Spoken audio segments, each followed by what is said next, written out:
Comes a Friday confession. If you've got a confession and you've been bottling it up for a very, very long time, now is when you tell us. You can sit down over your long bank holiday weekend, compose an email and send it to confessions@scalaradio.co.uk. We have Judge Jody.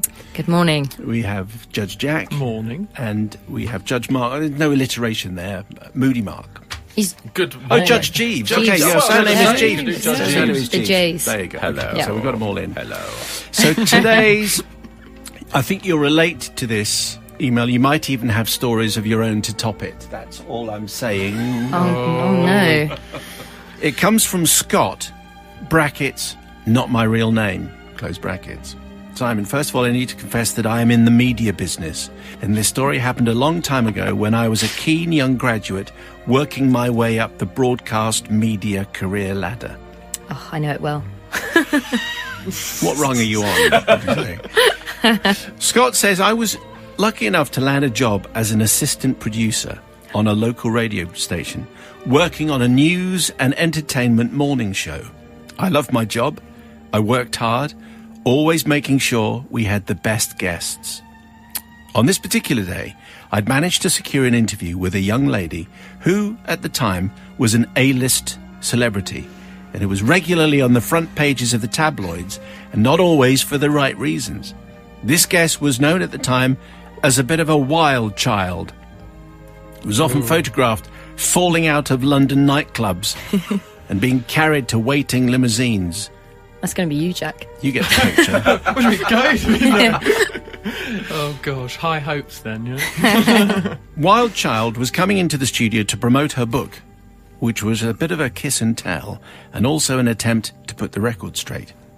Wild Child arrived in the studio with her manager and another representative, and after greeting them in the reception area, I took them all to the green room, and then the guest into the studio to be interviewed by the presenter.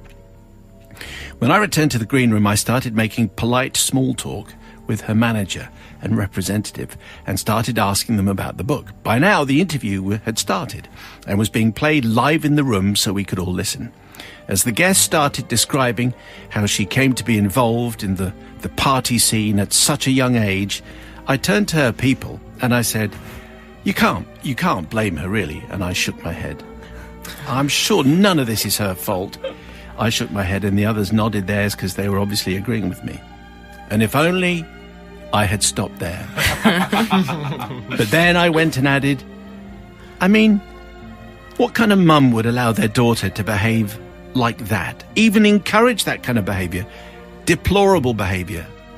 I bet her mother's a monster. Oh no. I know what's coming. Oh, You do. Keep digging. At which point, the manager looked at me and said, have you met Wild Child's mother? Gesticulating to the other representative, who was only in the room. It gets worse. Oh, God. Obviously, I was mortified and in true tabloid style quickly made my excuses and left. In fact, I left the building altogether and went for an early lunch break. And by the time I returned, they had left. I never told the presenter or any of my colleagues what I had said. But the story has entered family folklore, and every time the story comes up, I feel both ashamed and embarrassed at my unprofessional behaviour. If you could find it in your heart to forgive me for such unprofessional behaviour, I would be incredibly grateful. I left that particular job soon after for the safer waters of commercial television. All right. So who knows? This is Good to know. This could be from, Oh, my gosh. this could be from Eamon Holmes or something like that. I mean, who knows? Imagine. Anyway, so that is that's a very interesting media-style story. Who knows where that's going to lead? Let's check in with Judge Jody, first of all. I feel nervous just even listening to that. Just kind of one of those times you just want the ground to swallow you up and just disappear. But I mean, Scott, you probably, if you were new to the media business, like me and Jack, you know, you learn a valuable lesson, and that'll teach you for not acting